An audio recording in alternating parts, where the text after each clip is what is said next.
հայկական հողը ծախելու միջոցով, այլ նաև Հայաստանի քաղաքացիների կյանքը վտանգելու միջոցով պատրաստ է անել ամեն ինչ իր աթոռը պահելու համար։ Իրենք գտել են այս սիներգիան եւ այս սիներգիայի մեջ էլ ապրում են։ Մեր նպատակն ու մեր գերխնդիրն է ցույց տալ, որ մենք չենք համակերպվելու, ու չնայած որ մեզ Նիկոլը տարբեր պարբերականությամբ ասում է հանգիստ վերընկեք տեղներդ, ու չնայած նրան, որ ցույց է տալիս չի խորշում որևէ մեկին կալանավորելուց, մենք միևնույն է չենք մոռանալու այստեղ Հայաստանում քաղաքական բանտարկյալների առկայության մասին, որոնք 5 տասնյակը գերազանցում են արդեն, կան մարդիկ ու մանուն ազգանունները մենք անգամ չգիտենք, բայց իրանք նստած են այսօր իրենց քաղաքացիական դիրքորոշման համար, իրենց լայքի ընդդիմությանը կամ որևէ մեկին հավանելու համար, որը խոսել է Նիկոլի դեմ հայկականության մասին, խոսել է Արարատի մասին, խոսել է հայոց ցեղասպանության մասին եւ այլն։ Նիկոլը կհիշեք ասում էր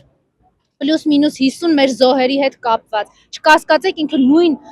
պատկերը ունի եւ նույն տրամաբանությամբ է վերաբերվում այստեղ քաղաքական բանտարկյալներին։ Պլյուս մինուս 50 տրամաբանությամբ։ Նույն տրամաբանությամբ վերաբերվում է Բաքվում հայ գերիներին եւ ռազմագերիներին։ Լուծում, ինչպիսի լուծում պետք է լինի Տիկին Մկրտչյան, հակազդեցությունը, ինչու համարժեք չի կատարվող զարգացումների։ Ես չեմ կեղծելու, լուծումը այս ակցիան չէ կամ որևէ ձևով մեր տասնյակ քաղաքական բանտարկյալների դատերին գնալը կամ նրանց քրեակատարողականներում այցելելը չէ, լուծումը մեկն է։ Եթե չլինի Նիկոլը, չի լինի Հայաստանում քաղաքական բանտարկյալ։ Եթե չլինի Նիկոլը, ուրեմն մենք կկարողանանք միջազգային հանրության հետ աշխատելու միջոցով, մեր ներուժը ավելացնելու միջոցով հետ բերել հայերին Բաքվի բանտերից եւ վերջ տալ այնտեղ իրենց խոշտանգումներին։ Միայն լուծումը դա է։ Հակազդեցությունը չի ստացվում ինչպես օբյեկտիվ, այնպես էլ սուբյեկտիվ պատճառներով։ Որոշ մարդիկ իրենց համար այլընտրանքային թիրախներ են ընտրում, հասկանալով, որ Նիկոլի դեմ պայքարելը վտանգավոր է, պայքարում են շատ տարբեր մարդկանց դեմ, շատ տարբեր քաղաքական միավորների դեմ, փորձելով շեղել պայքարի ուղղությունը։